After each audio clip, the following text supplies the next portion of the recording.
DD Urdu पर।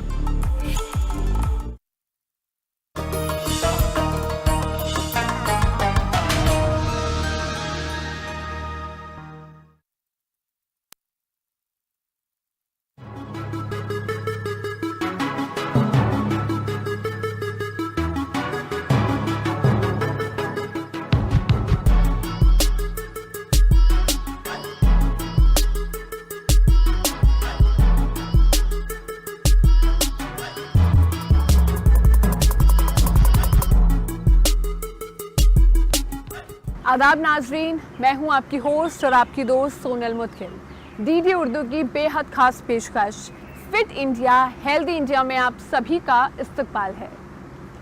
दोस्तों, जैसे कि आप सभी जानते हैं कि हमारे शो का मकसद है कि आपको हम जो है मोटिवेट करते रहे फिटनेस के लिए, ताकि आप फिट रहे, तंदुरुस्त रहे, आपको इंस्पायर करे, गाइड करे, ताकि आप अपनी ज़िंदगी को एक बेहतर ज़िंदगी बना पाए। और रोज़ थोड़ी सी वर्जिश, थोड़ी सी वॉक और योगा बेहद ज़रूरी है आपके लिए। तो आज का हमारा मौजू है हाइपरटेंशन। कैसे जिन लोगों को हाइपरटेंशन है वो कंट्रोल कर सकते हैं और स्टेबलाइज कर सकते हैं, और इसी के लिए योगा बहुत ज़्यादा ज़रूरी है। और ऐसे में मेरे साथ यहाँ पर मौजूद है योगा एक्सपर्ट, जो कि आपको बताने वाले हैं कि कैसे आप हाइपरटेंशन को कंट्रोल कर सकते हैं योगा के ज़रिए। सबसे पहले हम आसन करेंगे ताड़ासन। ताड़ासन जो है अपने ब्लड सर्कुलेशन बढ़ाता है, तनाव मुक्त करता है, मन को शांत रखता है। ताड़ासन कैसे करेंगे? हाथों को सीधा करेंगे, 5 के 5 उंगलियां मतलब 10 के 10 उंगलियां को बिल्कुल ऐसे मिला देंगे। धीरे से हाथों को पलट देंगे और धीरे धीरे कान के पीछे हाथों को ले जाएं। पहले अपनी नाभि को अंदर की ओर खींचे, बटक को सामने की ओर खींचे, पूरा बॉडी एक लाइन पे खींच गया, आपकी पूरा शरीर एक लाइन। धीरे से अपनी पंजे को ऊपर उठाएं, एड़ियों को ऊपर उठाएं। इस तरह सामने किसी एक पॉइंट में फोकस करेंगे, सामने किसी एक पॉइंट में फोकस, फिर आराम से वापिस। फिर अब करेंगे कोणासन। पैरों में गैप, 1.5 फीट की दूरी। राइट वाली हैंड को बिल्कुल इनहेल करें, लेफ्ट वाले हैंड को नीचे की ओर खींचे अच्छे से। फिर धीरे से इस तरह लेफ्ट साइड जाए, लेफ्ट साइड जितने हो सके अपनी कैपेसिटी के हिसाब से, अपनी बॉडी की कैपेसिटी के हिसाब से। फिर आराम से वापस आए, लेफ्ट हैंड को सीधा करें, राइट वाली साइड जाए, जितने हो सके अपनी कैपेसिटी के हिसाब से। ये भी कहा जाता है अगर आपको मैट में बैठ के या खड़े होके नहीं कर पा रहे आप अगर, तो आप चेयर में बैठ के भी कर सकते। दोनों पैरों को सीधा किए और किसी भी सीटिंग आसन जब भी हम करते हैं सबसे पहले हम दंडासन करते हैं। दोनों पैरों को इस तरह सीधा किए, दोनों हाथों को ले आए आपकी दोनों हिप के साइड, और एल्बो को बिल्कुल रिलैक्स करेंगे। एल्बो को इस तरह सीधा नहीं करेंगे और अपने शरीर को बिल्कुल खींचेंगे नहीं। इस तरह हाथों को कोहनी को मोड़ते हुए दोनों पैरों को सीधा करें, उन्हें किसी एक पॉइंट में देखें। इससे भी आप बिल्कुल आपकी मन शांत होता है और मन की एकाग्रता बढ़ता है। धीरे से फिर पंजे को आगे पीछे, पंजे आगे पीछे, रोटेट, इस तरह रोटेट करें क्लॉकवाइज, एंटी क्लॉकवाइज 5-6 बार इस तरह रोटेट करेंगे। फिर धीरे से सारे फिंगर्स को चलाएंगे, अच्छे से।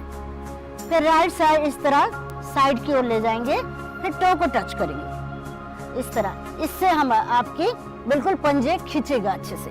और धीरे से अपने दोनों पैरों को इस तरह खींचेंगे, घुटना सारे आपके घुटना दर्द, आपकी थाई मसल्स, आपकी काफ मसल्स खींचेगा अच्छे से, और सामने की ओर खींचे, अपनी ओर खींचे, इतना खींचे कि आपकी एड़ी उठ जाएगा, आपकी घुटना दर्द बिल्कुल गायब हो जाएगा।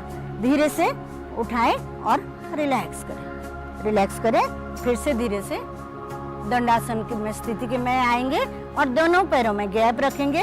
इसका नाम है शिथिल दंडासन। दोनों हाथों को पीछे ले जाएं, धीरे से अपने सिर को पीछे ले जाएं, आंखें बंद करें। ये हाइपरटेंशन, हाई बीपी के पेशेंट के लिए बहुत ही अच्छा है। आराम से वापस आएंगे। लेफ्ट वाले पैर को अब हम करेंगे वक्रासन। लेफ्ट वाले पैर को बिल्कुल सीधा करेंगे, राइट वाले पैर को इस तरह मोड़ देंगे और लेफ्ट घुटने के साइड में अपने फुट को रखेंगे, राइट वाले फुट को। बॉडी बिल्कुल स्ट्रेट हो। हमेशा ध्यान रखेंगे किसी भी आसन, किसी भी सूक्ष्म व्यायाम, किसी भी प्राणायाम करने से पहले हमारी स्पाइन को बिल्कुल खींचे, अच्छे से खींचे। स्पाइन स्ट्रेट हो तो आपकी बॉडी स्ट्रेट होगा, आपके सारे आसन परफेक्ट होगा। आसन परफेक्ट होगा तो आपकी सारी बीमारी दूर हो जाएगा। धीरे से राइट वाले हैंड को अपने टेलबोन के पीछे ले जाएं, लेफ्ट हैंड को सीधा करें, इनहेल करें और धीरे से राइट वाले एंकल को पकड़ने की कोशिश करें। अगर पकड़ में आ रहा है तो एंकल को पकड़े, नहीं आ रहा है तो इस तरह अपने हिप के पास हाथों को ले आए, नहीं तो एंकल को पकड़े और धीरे से पीछे की ओर जाए। नाभि बिल्कुल आपकी निचोड़ जाएगा, बहुत ज़्यादा तनाव नहीं लेंगे। फिर से बोल रही हूँ क्योंकि ये आम लोगों के लिए नहीं है। आराम से वापस आएंगे। फिर धीरे से लेफ्ट वाले पैर को ले जाएंगे, राइट वाले पैर बिल्कुल सीधा हो, लेफ्ट लेग मुड़ा हुआ हो, लेफ्ट वाले हाथों को पीछे ले जाएं। फिर ऑपोजिट हैंड को इस तरह ऑपोजिट लेग के पास ले आए, एंकल पकड़े और अपनी ठुड्डी और अपने कंधा को मिलाने की कोशिश करें। ऑपोजिट साइड देखें, धीरे से वापस आए, पैरों में गैप, इस तरह पैरों में गैप। फिर धीरे से हम क्या करेंगे, वज्रासन करेंगे। कौन कौन से आसन किए हम? पहले सबसे पहले ताड़ासन किए, कोणासन किए, अब करेंगे हम वज्रासन। वज्रासन से पाचन शक्ति आपकी बढ़ती है, पाचन को सुधारते हैं, साथ साथ तनाव मुक्त हम होते हैं। आंखें बंद करें, दोनों हाथों को थाई के ऊपर रखें और अपनी कोहनी को इस तरह रिब केज के पास रखें। आंखें बंद करें। एक ही आसन है जो खाने के बाद हम कर सकते हैं। दोनों एड़ियों के बीच बैठेंगे, उत्तान मंडूकासन करेंगे। राइट वाले हैंड को ले जाएं लेफ्ट वाले पेट के पास, लेफ्ट वाले हैंड को ले जाएं राइट वाले पेट के पास। धीरे से सामने की ओर देखें, आंखें बंद करें। बहुत देर नहीं करेंगे, ये आपके लिए नहीं है, बाकी लोगों के लिए बहुत ही अच्छा है, आर्थराइटिस पेशेंट के लिए बहुत ही अच्छा है, लेकिन हाइपरटेंशन वालों के लिए बहुत ज्यादा देर तक रोकेंगे नहीं। आराम से वापस आएंगे, दोनों घुटने को इस तरह फैलाएंगे। हम करने जा रहे हैं सशक आसन, जो हार्ट के लिए बहुत ही अच्छा है। धीरे धीरे इस तरह हाथों को स्लाइड करेंगे और अपने हिप को कोशिश करेंगे हिल में टच कराने की। इस तरह धीरे धीरे हाथ को ले जाएं और अपनी चेस्ट को बिल्कुल मैट में चिपकाने की कोशिश करें। अगर हाथ जा रहा है तो बहुत अच्छी बात है, अगर आर्म और कान अगर आपकी बिल्कुल मिला हुआ तो बहुत अच्छी बात है, या फिर इस तरह रखें। शवासन में लेट जाएंगे। शवासन में मिनिमम 2-3 मिनट तो शवासन में लेटना ही लेटना है। लेट जाओ।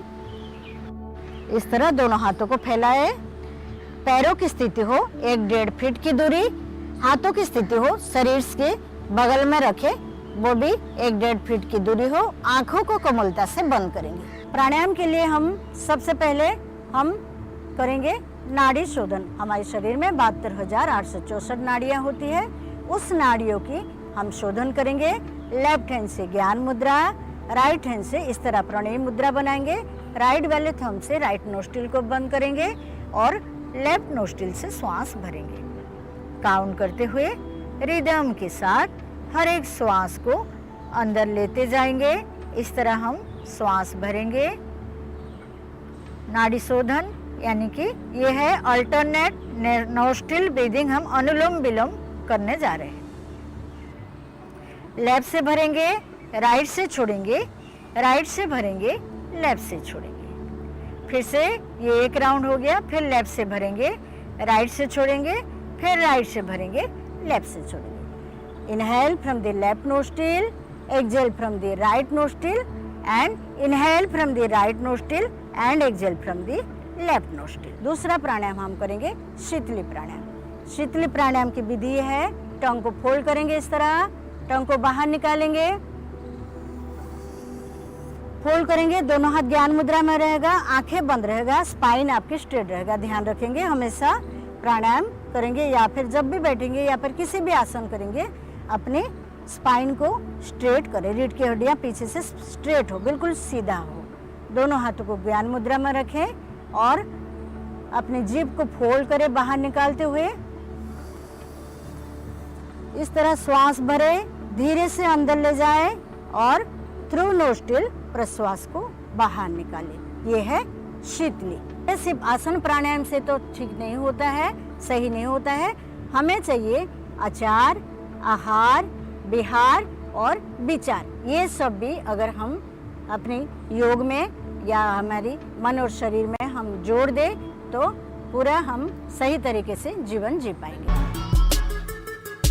हमारे इस शो में यानी कि फिट इंडिया हेल्दी इंडिया में एक बहुत ही खास मेहमान या कह लीजिए एक बहुत अच्छे एक्सपर्ट और बहुत बड़े कार्डियोलॉजिस्ट हमारे साथ जो है जुड़ने वाले हैं और वो है पद्म भूषण और Padma Vibhushan doctor Purushottam Lal. So let's go, आपको ले चलते और मिलवाते हैं हमारे खास मेहमान से।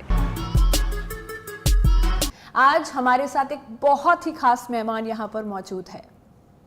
वो पद्म भूषण अवार्डी है, पद्म विभूषण अवार्डी है, रिनाउंड कार्डियोलॉजिस्ट है and it's none other than we have with us doctor Purushottam Lal ji. आपका बहुत बहुत खैर मकदम है फिट इंडिया हेल्दी इंडिया में। पुरुषोत्तम जी, बहुत अच्छा लग रहा है आपसे मिलकर आज। सबसे पहले, क्योंकि मैं भी आपसे मिली, ऑफ द कैमरा भी मैं आपसे बात कर रही थी, सबसे पहला मेरा सवाल यही आपसे रहेगा कि इतनी बिजी लाइफ में, इतने बिजी स्केड्यूल में आप जो ये डेडिकेशन मेंटेन रखते हैं, ये जो इतनी डिमांडिंग ये जो प्रोफाइल है, ये जो जॉब है, इसको कैसे आप ये क्या, कौन सी ऐसी चीज़ें जो आपको कीप गोइंग रखती है कि मैं काम बस करता रहूं? कौन सी वो एक ऐसी चीज़ है जो आप लाइफ में फॉलो करते हैं? ऑनेस्टली स्पीकिंग, वो हमारे पेशेंट्स हैं जो हमें ब्लेसिंग्स देते हैं। जब एक पेशेंट आता है, हम उनको ऑपरेट करते हैं और ठीक होकर स्माइलिंग हॉस्पिटल से चले जाते हैं, तो वो एक जो फीलिंग है, उससे जो सुकून मिलता है, उसको एक्सप्लेन नहीं किया जा सकता। तो जब ये चीज़ हमें मिलती रहती है तो वो किसी भी विटामिन से ज़्यादा ताकतवर होती है और उससे हम चलते रहते हैं। आपकी दिनचर्या में वो एक्सरसाइज आप कौन सी करते हैं जो आप बहुत सालों से करते आ रहे हो और इसलिए आप इतना मेंटेन्ड है? देखो, पहले हम जिम जाते थे, वॉक करते थे लंबे 10 किलोमीटर 12 किलोमीटर। तो हमारा आमतौर पर एक्सरसाइज टाइम 1.5-2 घंटे होता है and not very strenuous, but जो भी आइटम्स होती हैं, क्रॉस ट्रेनर हुआ and cycling, light weight. Idea is that you should feel relaxed and you burn the calories so that you should be able to eat whatever you want. I mean, I'm telling my principle. And now if there are other issues, तो उनको address करना होता है and तब diet को change भी करते हैं। किसी को बहुत ज़्यादा ब्लड प्रेशर है तो प्रिकॉशंस लेनी पड़ती हैं। स्लीप कितनी इंपॉर्टेंट है और आप कितने घंटे की स्लीप लेते हैं, कितना घंटा आप सोते हैं, और आप लोगों को कितना कहेंगे कि इतने घंटे की स्लीप तो इम्पॉर्टेंट है ही है आपके लिए? देखो, हम सजेस्ट करते हैं कि 6 से 7 घंटे स्लीप अवश्य लेनी चाहिए, क्योंकि कम लेने से नुकसान काफ़ी होते हैं। ओके। तो ये मस्ट है for body clock and to gain the strength and to give the rest to different parts of the body is must. अब ऐसे में क्योंकि आप बता रहे हैं कि आप कितने घंटे सोते हैं, 6 से 7 घंटे, आप कह रहे हैं कि मस्ट स्लीप है, वो 3 कौन सी सबसे फेवरेट एक्सरसाइज आपकी है जो आप नागा करे, मतलब आप करते ही है हर दिन फॉलो, कि अगर आप उठे हैं तो ये 3 मेरी एक्सरसाइज है जो मैं फॉलो करता ही हूँ टिल दिस एज? जो मैंने बोला, it includes aerobic exercise in the form of cross trainer, cycling, walking, and some weightlifting. And then we make sure we know that we can do the yoga in the evening. तो योगा आपको पसंद है? Because there are certain types of yoga which I like to do, and that, as you know, makes me bit tired, and I feel that helps me a lot in having good sleep. अब good sleep में बोला क्या, कभी कोई ऐसा दिन होता है डॉक्टर पुरुषोत्तम जिसमें आपको ये फील होता हो कि आज मैं बड़ा थका हूँ, लेज़ी फील कर रहा हूँ? क्योंकि हम सब तो करते हैं, जो आज का यूथ भी है एंड प्लस जो लोग वर्क फ्रॉम होम कर रहे हैं, या हम सभी अगर अपनी बात करें तो कभी वो लेजीनेस भी फील होती है। तो आपको कभी वो फील होता है तो आप क्या करते हैं? ऑनेस्टली होती नहीं है, आप तो पहले गधों जैसे काम करते थे, अब अगर काम थोड़ा कम है, लेकिन लेजीनेस तो नहीं फील होती, कभी नहीं होती। तो आप बड़े लकी हैं, क्योंकि हम सबको तो बीच बीच में बड़ी लेजीनेस फील होती है।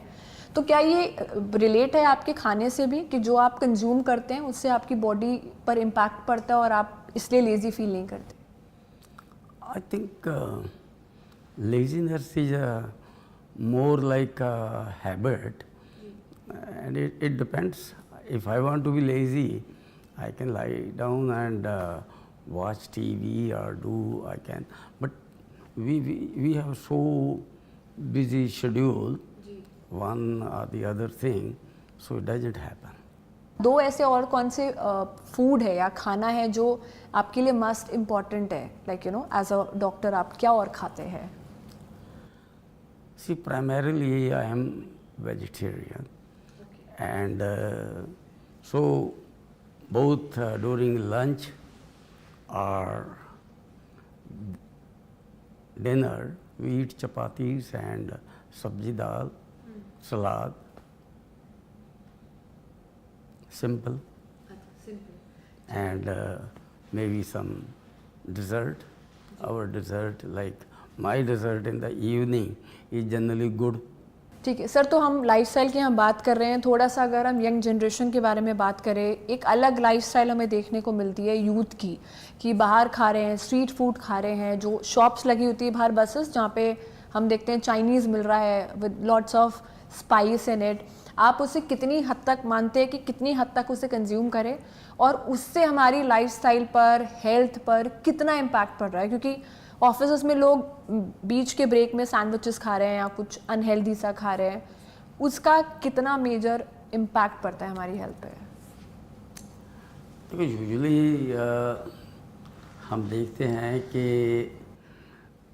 अगर बाहर जाकर खाना है ज़रूर खाओ, लेकिन हर चीज़ की लिमिट होती है, and if you do over eating and उसके बाद लाइफस्टाइल भी सीडेंट्री है, तो फिर तो ठीक नहीं है। बिकॉज बाहर जाकर मैं देखता हूँ young people, they happen to have few drinks also. So all this thing adds up. What we see in our practice, somebody is having diabetes, somebody hypertension, and then we get very young people suffering from coronary artery disease.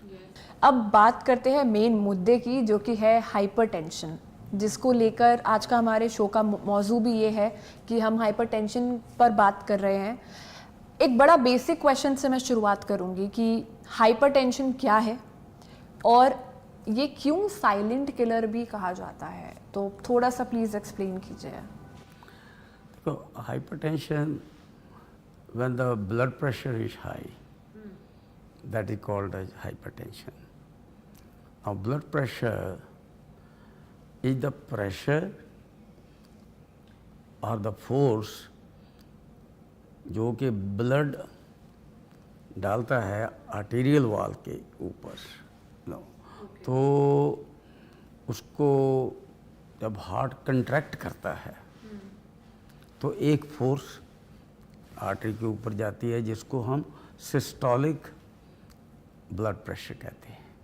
कई बार हम कहते हैं ऊपर वाला blood pressure. हाँ, high हो गया है, बीपी हाई हो गया है। ऊपर वाला blood pressure systolic blood pressure. जब हार्ट रिलैक्स करता है तो आर्टरी रिलैक्स करती है, जो वो प्रेशर होता है उसको हम डायस्टोलिक ब्लड प्रेशर कहते हैं। तो जैसे किसी का ब्लड प्रेशर 130 है सिस्टोलिक एंड 80 है डायस्टोलिक, तो उसको 130/80। अगर किसी का ब्लड प्रेशर ज़्यादा हो,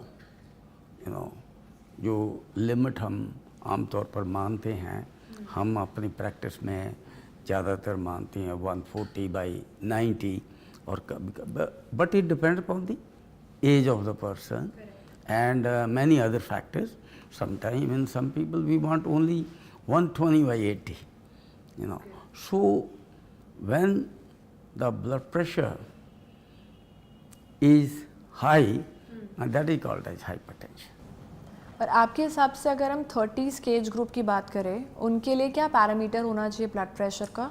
सिस्टोलिक एंड डायस्टोलिक में यंग अडल्ट्स, तो उनके लिए मेरा पैरामीटर होगा 120 to 130, systolic, and maybe 82, 84, 85 diastolic. 60s में अगर हम बात we can करें, go to 140, 150.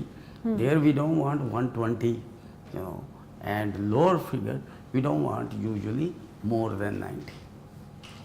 अब अगर हम सिम्टम्स की बात करें, हाइपरटेंशन के सिम्टम्स जो होते हैं वो मेजर होता है टू चेक आउट कि आपको क्या सिम्टम्स आ रहे हैं और क्या कारण भी रहता है हाइपरटेंशन का। देखो, ब्लड प्रेशर का, हाई ब्लड प्रेशर का सिम्टम बहुत कम होते हैं। जब सिम्टम आते हैं तो काफ़ी नुकसान हो जाता है, इसीलिए इसको साइलेंट किलर कहते हैं। तो ये तो एक पार्ट है, regular checkup, school health programmes, इन चीज़ों से कैंप्स पता चलता है ब्लड प्रेशर का। सिम्टम जब आते हैं then things are late. Symptom जब आते हैं तो हेडेक, डिजीनेस, इरिटेशन, एंड उसके बाद इन्वॉल्वमेंट, ब्रेन इन्वॉल्वमेंट हो गया, एंड देन आईज, हार्ट, ब्लडनेस आप बोल रहे हैं eyes में? Kidneys, general blood vessels involving legs and total body. क्योंकि बीपी की हम बात करें, ऐसे में डॉक्टर पुरुषोत्तम, आज की जनरेशन में हम देख रहे हैं कि बीपी केसेस काफ़ी ज़्यादा बढ़ गए हैं इन दी यूथ। अगर मैं बात करूं, बहुत ज़्यादा, उनके पीछे का मेजर रीज़न आप मानते हैं? तो ये मल्टीफैक्टोरियल होती है जी।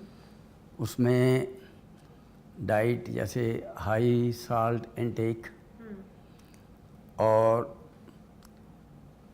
Sedentary lifestyle, obesity, smoking, stress, तो these are the commonly factors which could be the cause of the high blood pressure. अब ऐसा कहा जाता है कि अगर आपको गुस्सा आता है इससे आपका बीपी बढ़ता है। अब बीपी क्या सिर्फ गुस्से की वजह से बढ़ता है या टेंशन की वजह से बढ़ता है, या एक मिसकंसेप्शन है? Usually if the blood pressure high, then there is a irritation and so vice versa. लेकिन जो प्रोन हैं टू हाई ब्लड प्रेशर गुस्से के कारण, तो मतलब वो हमें तो सिलेक्ट करना है कि पेशेंट्स को ट्रीट कैसे करना है, मेडिसिन से ट्रीट करना है, उसके अलावा हमें लाइफस्टाइल मॉडिफिकेशन जिसको हम कह देते हैं, yoga, exercise, but these are not the only thing. In certain cases we have to give the medicine to avoid the complications.